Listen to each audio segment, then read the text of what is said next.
ஆண்டவராகிய இயேசு கிறிஸ்துவின் நாமத்தினாலே மீண்டும் ஸ்பிரிச்சுவல் சயின்ஸ் இந்த ஆன்மீக அறிவியல் என்கிற நிகழ்ச்சி உங்களுக்கு பிரயோஜனமாக இருக்கும்னு நினைக்கிறேன். கமெண்ட்ஸ்லையும் பார்க்குறோம்.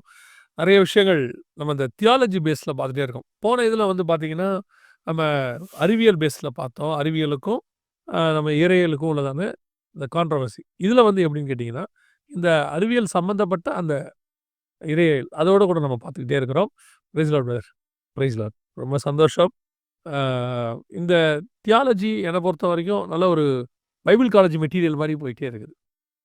ஏன்னா நம்ம நினைக்காத டைமென்ஷன்லேருந்து விஷயத்தை நம்ம பார்த்துட்டு இருக்கோம். போன வாட்டி பார்த்தோம் இல்லைங்களா, இந்த சுயாட்சியோடைய ஒரு விஷயம் இந்த பக்கம், அதாவது அவர் மனுஷனாக இருந்து அந்த காரியத்தை செய்தால் தான் அந்த சுயாட்சியோட கான்செப்ட் இருக்கு. அதெல்லாம் ரொம்ப ரொம்ப டீப்பாக இருந்துச்சு. ரொம்ப நல்லா இருந்தது.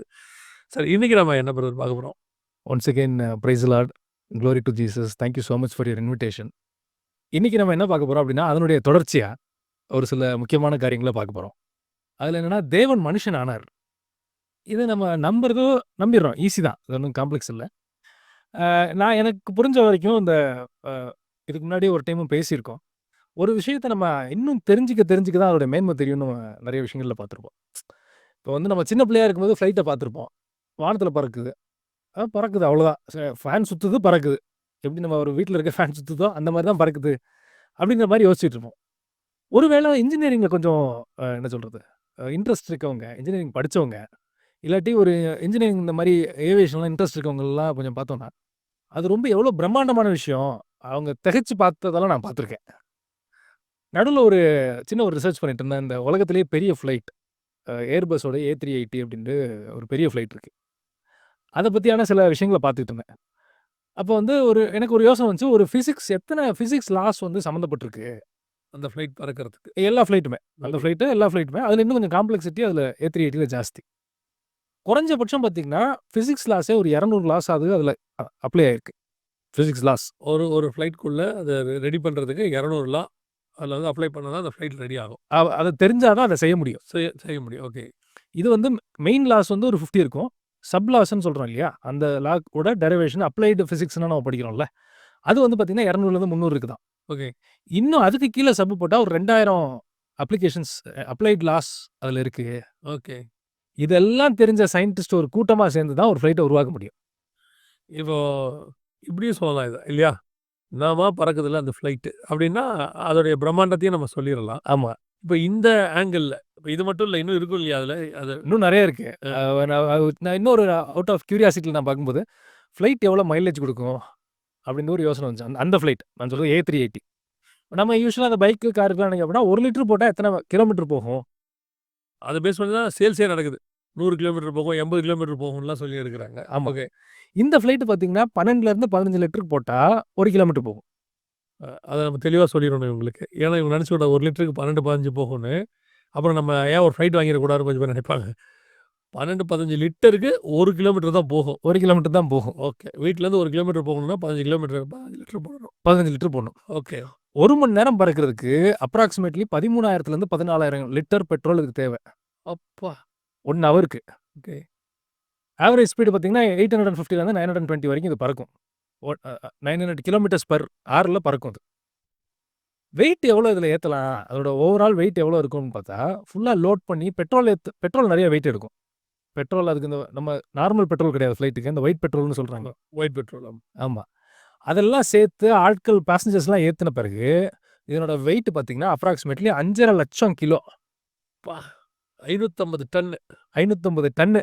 5.5 லட்சம் கிலோவை தூக்கிக்கிட்டு 700, 800 பேசஞ்சரை தூக்கிக்கிட்டு 900 கிலோமீட்டர் ஸ்பீடில் 1 மணி நேரத்துக்கு 13,000 லிட்டர் பெட்ரோலை புகைச்சிக்கிட்டு இது பறக்குது வானத்தில். ஐயோ! இப்போது ஒரு எக்ஸாம்பிள், ஒருத்தர் அந்த ஃப்ளைட்டில் வீட்டுக்கு வந்திருக்காருன்னு வச்சுக்கோங்களேன். அப்புறம் ஆம்ஸ்டர்டாம்லேருந்து இங்கே வர சென்னைக்கு அந்த ஃப்ளைட்டில் நான் அந்த ஃப்ளைட் இந்த A380 இந்த A380யில் வந்தான் பாருங்க. நம்மளோட சொல்லுவோம், அவர் A380யில் வந்தாரா, எங்கள் மாமா ஒருத்தர் ஊரில் வந்திருக்காரு. இது இப்படியும் சொல்லலாம், அதுவும் இப்படி சொல்லலாம். மணிக்கு 900லேருந்து 1000 கிலோமீட்டர் வேகத்தில் ஒரு 5.5 லட்சம் கிலோ வெயிட் உள்ள ஒரு ஃப்ளைட்டில் நான் வந்துட்டு கிட்டத்தட்ட 200லேருந்து ஒரு 2000 ஃபிசிக்ஸ் லாஸ் உள்ள ஒரு ஃப்ளைட்டில் நான் வந்து இறங்குனேன்றது எவ்வளோ பிரம்மாண்டமாக இருக்குல்ல, எவ்வளோ பிரமிப்பாக இருக்கு. ஓகே.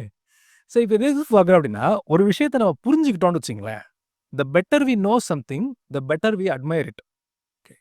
நம்ம அதிகமா அத பத்தி தெரிய, அது மேல நம்ம அதிகமான ஒரு மரியாதை செலுத்த ஆரம்பிச்சுருவோம். ஆமா. மரியாதை செலுத்த ஆரம்பிப்போம். அது மேல பிரமிப்பு நம்மளுக்கு ஜாஸ்தியாகும். உண்டாகும். இப்ப இதெல்லாம் எதுக்கு நான் இப்ப சொன்னோம் அப்படின்னா, கடவுள் மனுஷனானாரு. இது ஒரு லைன்ல நம்ம சொல்லிட்டு போயிடுறோம். ஒரு கிறிஸ்தவ வீடா இருந்தா, அந்த குழந்தை பிறந்த காலத்துல இருந்து இன்னைக்கு வரைக்கும் அத கேட்டுட்டு இருக்கும். அது ஒரு சாதாரணமான சொற்றொடர். ஆமா. தேவன் மனிதனாய் ஒரு மனித ரூபத்தில் வந்தார். வந்தார். ம். ஆனா பைபிள்ல ஓரளவுக்கு நம்மளுக்கு இந்த பைபிளுடைய பெர்ஸ்பெக்டிவ்ஸ் நம்மளுக்கு புரிஞ்சுச்சு. நம்மளுக்கு கொஞ்சம் ஒரு ரெவலேஷன்லாம் அதுல தெரிஞ்சுச்சுன்னா, அதுக்கு ஈக்குவலா ஒரு பிரம்மாண்டமான ஒரு விஷயம் பைபிள்ல எனக்கு இருக்கிற மாரி எனக்கு தெரியல. அது அதாவது இந்த பிரம்மாண்டம் தெரியறதுக்கு முன்னாடியே நான் சொல்றேன். இப்ப தெரிஞ்சுக்க போறேன். தெரியறதுக்கு முன்னாடியே சொல்றேன். அந்த மாதிரி ஒரு காரியம் நடக்கிறது நடக்கவே நடக்காது. அதுதான் உச்ச பிரம்மாண்டம். நான் சொல்வேன், படைப்புல பெரிய படைப்பு என்னன்னு கேட்டீங்கன்னா, நான் அதாவது இந்த பெரிய ப்ளூ வேல் ஆர்டர் படைச்சிருக்காரு. அத விட பெருசெல்லாம் இருக்கு. மிருகத்துல பார்த்தீங்கன்னா, டைனோசர்ஸ் மாரி பெருசெல்லாம் இருக்கு. த சேம் காட் இருக்கிறதுலே சின்ன கண்ணுக்கு தெரியாத ஒரு சின்ன பூச்சியையும் படைச்சிருக்கிறாரு. இல்லையா? ஒரு எக்ஸ்ட்ரீம் பெருசையும் படைச்சிருக்கிறாரு. ஒரு எக்ஸ்ட்ரீம் சின்னதையும் படைச்சிருக்கிறார். ஆனால் வானம் அவரது சிங்காசனம், பூமி அவரது பாதப்படி. ஜைஜான்டிக் காட் இல்லையா? இப்ப சமீபத்தில சொன்னாங்க. 2 கேலக்ஸி ஒண்ணா அப்படி மிக்ஸ் ஆகுதுன்னு சொல்லி ஒரு இப்ப நம்ம காலகட்டத்தில 2 கேலக்ஸியும் அப்படி ஒண்ணோட ஒண்ணு அப்படி கிராஸ் ஆகுது. அந்த மாரி 200 கேலக்ஸிஸ் இருக்கு. அப்பா! இவ்ளோ கேலக்ஸிஸ் எல்லாமே அப்படி ஜைஜான்டிக்கா இருக்குது. இதையெல்லாம் படைச்சுட்டு அதுக்கு மேல ஒருத்தர் உட்கார்ந்திருக்கிறாரு. இல்லையா? அவர கொண்டு வந்து ஒரு ஊம்புக்குள்ள வைக்கணுங்கிறது அமேசிங். எப்படி? குழந்தையா இருந்து பெருசாகிறது வேற. பெருசா இருக்கிறவர் எப்படி அந்த ரேஞ்சுக்கு வர முடியும்? அதுதான் இங்க கேள்வியே. எக்ஸாக்ட்டா சொன்னீங்க. இவ்ளோ பெரிய self existing being, the creator of the universe, creator of heavens and the earth. இப்ப நீங்க இன்னொரு பாயிண்ட் இதுல ஆட் பண்ணணும்னு விரும்புறேன். அவர் படைச்ச ஒரு தூதன பத்தி ரெவலேஷன்ல பார்க்குறோம். அவன் அவன் கால் வந்து பூமியில இருக்கு. உடம்பு வந்து பார்த்தீங்கன்னா, ஆகாயத்துல இருக்கு அப்படின்னு இருக்கான். ஆமா. அவன் அவன் யாரு? ஒண்ணுமே கிடையாது. கடவுள கம்பேர் பண்ணும்போது. Is nothing. ஒரு பாதம் சமுத்திரத்திலயும், ஒரு பாதம் லேண்ட்லயும் வச்சுட்டு நிக்கிறான். அவன் வானத்துக்கும் பூமிக்கும் நிக்கிறான் இருக்கு. இருக்கு. இவன்லாம் ஒண்ணுமே கிடையாது. கடவுள கம்பேர் பண்ணும்போது. ஒரு ஒரு சாதாரண ஒரு எரண்ட் பாய் மாரி தான் அவன். அப்பேற்பட்ட தேவன் மனுஷனா மாறி வராரு. சாதாரணமா. காலத்திற்குள்ளாக அடக்க முடியாத தேவன். Who is not contained within the scope of time. டைம்ங்கிற காலம் அவருக்கு அப்ளிகபிளே கிடையாது. ஆகாது. இப்போ இங்க ஒரு டைம் இருக்கு. ஸ்பேஸ்ல ஒரு டைம் இருக்கு. ஐஎஸ்எஸ்ல இருக்காங்கல்ல, இன்டர்நேஷனல் ஸ்பேஸ் ஸ்டேஷன்ல இருக்காங்கல்ல, அவங்களுக்கு ஒரு டைம் ஃபேக்டர் இருக்கு. இங்க ஒரு டைம் ஃபேக்டர். இதே நீங்க மார்ஸுக்கு போயிட்டீங்க, நிலாவுக்கு போயிட்டீங்கன்னா, அதோட டைம் ஃபேக்டர் வேறையா இருக்கு. இல்லையா? இவரோட டைம் ஃபேக்டர் எப்படி இருக்குன்னு கேட்டீங்கன்னா, ஒரு ஒரு நாள் இவருக்கு 1000 வருஷத்த போல இருக்கு. அவரோட அந்த டைம் ஃபேக்டர்ல இருக்கிறாரு அவரு. 1000 வருஷத்தை போல இருக்கு. பட் அந்த 1000 வருஷம் கூட நமக்கு 365 நாள் தான் ஒரு வருஷம். இதுவே நீங்க சூரியன் கிட்ட போக போக வருஷம் குறையும். தூரம் போக போக புளூட்டோக்குலாம் போனீங்கன்னா, நாள் கூடும். 365 டேஸ்ங்கிறது ஒரு வருஷங்கிறது எனக்கு தான். பூமிக்குள்ள இருக்கிறதுக்கு தான். நான் இன்னும் தூரம் போக போக போக 365 டேஸ்ல 900 டேஸ்ல 1 இயர் ஆகும். ஸோ இவரோட 1 இயர் என்ன? தெரியல. இத எப்படி கொண்டாடுறது? அதுதான் அவருக்கு ஒரு நாளை போல இருக்கிறது அப்படின்னு இருக்கு. அப்போ இவர் அதுதான் அவர் சொல்றது. காலத்துக்குள் அடங்க முடியாதவர் ஒருத்தரு. காலத்தை படைத்த தேவன். காலத்தை படைத்த தேவன். அதான் சொல்லுவேன். Timeless God created the time world. இப்படியாப்பட்டதான ஒரு காடு டைம்க்குள்ள வரணும். அதான் இங்க பெரிய விஷயம். இருக்கிறதுலே கஷ்டம். அதுதான் பெரிய புரிஞ்சுக்க நம்ம அறிவுக்கு எட்டாத ஒரு விஷயத்துல இது ஒண்ணு ஆக்சுவலி. நீங்க 900 கிலோமீட்டர்ஸ் பெர் ஸ்பீட்ல பறக்க சொன்னீங்க ஒரு ஃப்ளைட்டு. அத நீங்க வந்து சென்னை திருச்சி ஹைவேஸ்ல ஓட்ட முடியுமா? எப்படி முடியாது? Is is possible? Impossible. Car மட்டும் தான் அங்க ஓட்ட முடியும். மணிக்கு 140, 200, 250, 250 உள்ள தானே அந்த சைஸ் உள்ள தானே நீங்க ஓட்ட முடியும். அந்த ஃப்ளைட்ட நீங்க இங்க குறைச்சிட்டீங்கன்னா, இந்த மாரி மாத்தி உங்களால இங்க ஓட்ட முடியுமா? இப்ப அத விட மேலான தேவன், இத விட சின்ன ரோட்டுக்குள்ள வர மாரி இருக்கு எனக்கு இது. அமேசிங் கோரிலேஷன் நீங்க சொல்றது. இல்லையா? அத விட ஒரு இன்ஃபினிட் பீயிங். ஒரு ஃபினிட்டியூடுக்குள்ள வராரு மனுஷனா. இதுலயாவது உங்களுக்கு ஒரு சைஸ் தெரியும். இந்த ஃப்ளைட் வந்து இவ்வளவு பெருசா இருக்கு. இது இத்தனை பெர்சன்டேஜ் ஆஃப் இத்தனை 100 கார் சேர்ந்தா இந்த ஃப்ளைட் நீங்க கால்குலேட் பண்ணிடலாம். இவருக்கு இன்ஃபினிட் பீயிங் ஒரு ஃபினிட்டியூட்ல மனுஷனா வராரு. இது வந்து இதுக்கு ஈக்குவலா ஒரு பிரமிக்கத்தக்க ஒரு விஷயம் இருக்காங்கிறது எனக்கு தெரியல. எனக்கு இது கேட்கும்போது கொஞ்சம் சிரிப்பா தான் இருக்கும். ஒரு பிரசங்கியார கூப்பிட்டு சொன்னாங்க. நீங்க மெசேஜ் குடுக்கணும் அப்படின்ட்டு. அவர் சொன்னாரு, அவர் வந்து ஒரு நல்ல பைபிள் டீச்சர். ஓகே. இப்போ அவர் சொன்னாங்க, எங்களுக்கு கிளாஸ் வந்து ஒரு 1 1/2 மணி நேரம் தான் கிளாஸு. நீங்க ஒரு 1 1/2 ஹவர்ஸ்க்குள்ள நீங்க முடிச்சிருங்க அப்படின்னாரு.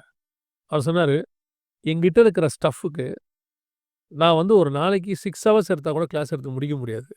எப்படி என்ன 1 1/2 மணி நேரத்துக்குள்ள முடிக்க சொல்றீங்க? நோ சான்ஸ் அப்படின்னாரு. சர்வ ஞானம் உள்ளவரு 3 1/2 வருஷத்துல மெசேஜ் முடிக்கணும். 3 1/2 இயர்ஸ்க்குள்ள மெசேஜ் முடிக்கணும் அவரு. இல்லையா? எப்படி முடிப்பீங்க? ஒரு பிரசங்கியாளர் கொண்டு வந்த மெசேஜ 1 1/2 மணி நேரத்துல முடிக்க முடியாதுங்கிறாரு. அவர் பிரிப்பேர் பண்ண மெசேஜ. பட் ஹெவன் பிரிப்பேர் பண்ண ஒரு பிளான 3 1/2 இயர்ஸ்க்குள்ள ஒரு அனாதி தேவன் செஞ்சு முடிக்கணும்.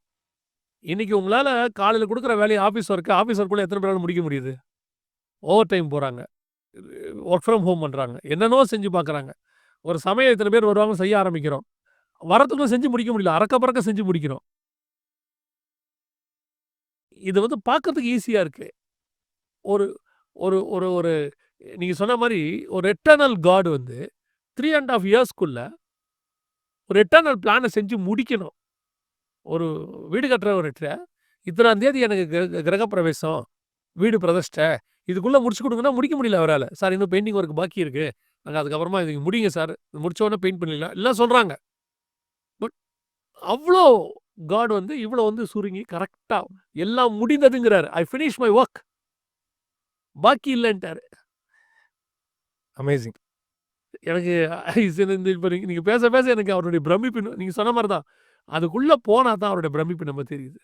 கொஞ்சமாவது அது புரிஞ்சா தான் அந்த பிரமிப்பு நம்மளுக்கு தெரியும். இப்ப நம்ம அதுக்கு தான் அந்த எக்ஸாம்பிள் வச்சு பார்த்தோம் இல்லையா?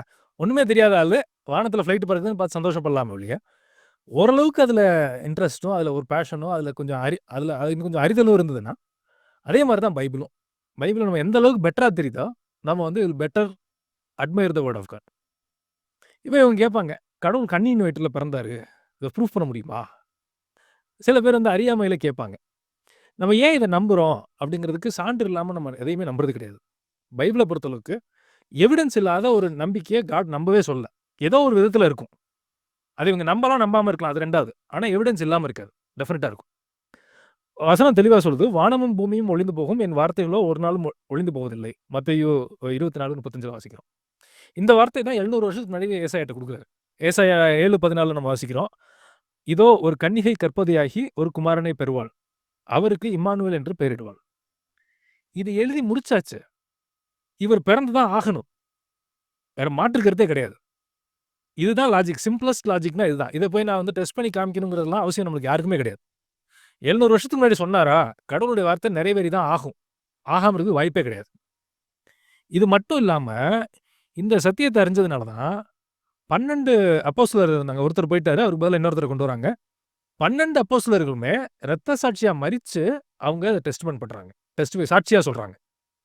இதுல என்ன இன்னொரு ஒரு விஷயம் அப்டின்னா, நான் படிச்சு பார்க்கும்போது 12 பேர்ல 5 பேர் சிலுவை மரணம் அடைஞ்சவங்க. ஓகே. இவங்க எல்லாரும் சாட்சி குடுத்த ஒரு விஷயம் என்னன்னா, இயேசு கிறிஸ்து கன்னியின் வயிற்றில பிறந்தார். ஆண்டவர் சாட்சி குடுக்குறாரு. பழைய ஏற்பாட்டிலேயே சொல்லிட்டாரு, கன்னியின் வயிற்றில தான் பிறந்து ஆவாருன்னா, அவர் ஆயி தான் ஆகணும். வேற வழியே கிடையாது. மனுஷங்க 12 பேருமே சாட்சி குடுக்குறாங்க. அவருடைய அற்புதம் அதுக்கு சாட்சி குடுத்துச்சு. இன்னும் சொல்லப்போனா, பழைய ஏற்பாட்டுல மொத்தம் 400 வசனங்கள் இயேசு கிறிஸ்து மேசியாவ பத்தி சொல்லப்பட்டிருக்கு. அவரு வந்துட்டு செகண்ட் கமிங்ல வரத பத்தியும் சொல்லப்பட்டிருக்கு. பூமியில வாழ்ந்த நாட்கள்ல 300 தீர்க்க தரிசனத்த ஒரே ஆள் நிறைவேற்றுறாரு. ஒரே ஆளு மேல இயேசு கிறிஸ்துங்கிற ஒரே பெர்சன் மேல 300 தீர்க்க தரிசனம் நிறைவேறுது. இதுக்கும் மேல ஒருத்தர் நம்பாம இருக்கணும்னா அவர் இருக்கலாம். அது அவருடைய சுயாட்சி. அது அவருடைய சுயாட்சி. நம்ம அத ஃபோர்ஸ் பண்ண முடியாது. ஃபோர்ஸ் பண்ணணும்னு நம்மளுக்கு அவசியமும் இல்ல. அவசியமும் இல்ல. நம்பலாம், நம்பாம இருக்கலாம். அது அவன் பிரச்சனை. ஆனா இதெல்லாம் எவிடன்ஸ். இந்த எவிடன்ஸ் மேல நம்ப முடியலன்னா நம்பாம இருக்கட்டும். அது அவங்களாச்சு, அவராச்சு. அவ்வளவுதான். அதாவது நான் என்ன இப்ப நீங்க சொன்னத வச்சு சொல்றேன். ஒரு 12 பேர் இப்ப சில டிக்டேட்டர்ஸோட ஹிட்லர் மாரி ஆட்களோட கூட ஆட்கள் இருந்திருக்காங்க. இருந்து என்ன பண்றாங்க, ஒரு இடத்துல அந்த கொள்கைக்காக அவங்க என்ன செய்றாங்க, வராங்க. ஆனால் ஹிட்லர் தோக்க போறாருன்னு தெரிஞ்ச உடனே, அவர் கூட இருந்தவங்க எல்லாம் நெறைய பேர் எஸ்கேப் ஆயிட்டாங்க. எஸ்கேப் ஆயி ஹிட்லர காட்டிக் குடுத்த ஒரு குரூப் இருக்கு. அப்ரூவர் ஆனவங்க இருக்காங்க. வேற ஊர்ல போய் மறைஞ்சுட்டு, அதோட தங்கள அடையாளமே படுத்தாம ஒரு குரூப் இருக்கு. காரணம் என்னன்னா, ஹிட்லர் பண்ணது தப்புன்னு அவங்களுக்கு புரிய வருது அந்த இடத்துல. இல்லது ஹிட்லர வந்து அவ்வளோதான். இதுக்கு மேல ஹிட்லர் கூட இருக்கிறது நமக்கு நஷ்டம் அப்படின்னு. சரி, ஹிட்லர் இறந்துட்டாரு. இதுக்கப்புறம் ஹிட்லருக்காக சாட்சி கொடுக்க ஒரு ஆள் கூட இல்ல. Amazing point. இல்லையா? ஆனா ஹிட்லர் கூட இருந்தவங்க தான் இவங்க எல்லாருமே. அப்படியே இயேசுவ எடுத்துக்கோங்க. இயேசு கூட இருந்தவங்க தான். இயேசுவுக்கு இதே மாரி ஒரு பிரச்சனை வருது. சிலுவையில அறையப்படுறாரு. ஆனா இவங்க எல்லாரும் ஓடி தானே ஒளிஞ்சிருக்கணும். ஒரு இடத்துல தைரியமா வெளிய வராங்க. வெளிய வந்து தாங்கள் சாகுற வரைக்கும் சாட்சி குடுக்குறாங்க, இயேசு நல்லவர்ன்னு சொல்லி. சாட்சி கொடுத்து மரணத்தின் மூலமாவும் சாட்சி கொடுக்குறாங்க. மரணத்தின் மூலம் சாட்சி குடுக்குறாங்க, அவர் தேவன் என்பதை சொல்லி. ஒரு நல்ல டிக்டேட்டருக்கு நடக்காது. ஹிட்லருக்கு நடக்கல. இன்றைக்கு ஒரு மோசமான டிக்டேட்டர். நல்ல டிக்டேட்டர் கூட அப்படி நடக்காது. வரும்போது ஓடிடுவாங்க. அவங்க ஒரு வேளை ஒரு இடத்துல போகும்போது ஒரு புத்தகத்த எழுதி வச்சுட்டு மறைஞ்சிருந்து சாவாங்க. சாவறதுக்கு உயிர் கொடுக்க மாட்டாங்க. ஆனா இவங்க அடிக்கப்படுவதை பாத்திரமாய் எண்ணபடியினாலே சந்தோஷமாய் போனார்கள் இருக்கு. எங்கள அடிச்சிருக்கீங்கல்ல. எதுக்காக? இயேசு கிறிஸ்துவாக சந்தோஷம் எங்களுக்கு. ஆனா தொடர்ந்து நாங்க சொல்லுவோம்ன்னு இருக்கு அப்போஸ்தலர் நடவடிக்கைகள்ல. அப்ப இவ்வளோ பேரு ஒரு ஒரு நான் அவங்க பார்வையில சொல்றேன். இது என் பார்வையில இல்ல. ஒரு மரித்து போன ஒருத்தருக்கு இவ்வளோ பேர் இவ்வளோ சாட்சி குடுக்குறாங்கன்னா, அப்படின்னா அது என்னவா இருக்கும் இல்லையா? கரெக்ட். எத்தனை ராஜாக்களுக்கு இப்படி சாட்சி குடுத்துருக்காங்க? நம்ம அத பார்க்க வேண்டியிருக்குல்ல. செத்து எத்தனையோ ஆயிரம் வருஷம் கழிச்சு யாராவது ஒருத்தர் அவங்கள பத்தி பேசுவாங்க. இல்ல அவங்க கூட இருக்கிறவங்க பவர்ல இருப்பாங்க. அவர வச்சுக்கிட்டு பவர அனுபவிச்சுக்கிட்டு இருப்பாங்க இவங்க. செத்து போன ஒரு அரசியல் தலைவரா இருப்பாரு. இவங்க அவர வச்சு பவர் அனுபவிப்பாங்க. ஸோ இப்ப இவரு அவங்கள தூக்கி பிடிச்சுக்கிட்டு இருப்பாங்க. அது வேற. இப்ப இவங்க வந்து பவர் கிடையாது. சாக போறாங்க. தூக்க போட போறாங்க. அந்த நேரத்தில கூட அவர பத்தி இவங்க பேசுறாங்கன்னா, அப்ப எவ்வளோ ஒரு உண்மை இருந்திருக்கும் அவர்கிட்ட. இதெல்லாம் வந்து டெஸ்ட் ஆஃப் ட்ரூத்.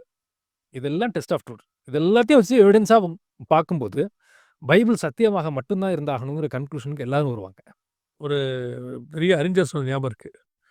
பைபிளை போல சோதனைக்கு உட்படுத்தப்பட்ட புஸ்தகம் உலகத்தில் வேற ஒண்ணுமே கிடையாது. அத்தனை லட்சம் தடவை சோதனைக்கு உட்படுத்தப்பட்டிருக்கிறது. வேற எந்த ஒரு புக்கையாவது இந்த அளவுக்கு சோதிச்சு பார்த்திருக்கீங்களா? சரியா, சரியா, சரியா, சரியான்னு காலம், நேரம், டைமு, இடம், ஆளு எல்லாத்தையும் சோதிச்சு பார்த்து, இதுவரைக்கும் இப்படி ஒரு புக்கை யாருமே சோதிச்சு பார்த்ததே கிடையாது. எந்த ஒரு புக்கையுமே இந்த அளவுக்கு சோதிச்சதில்ல.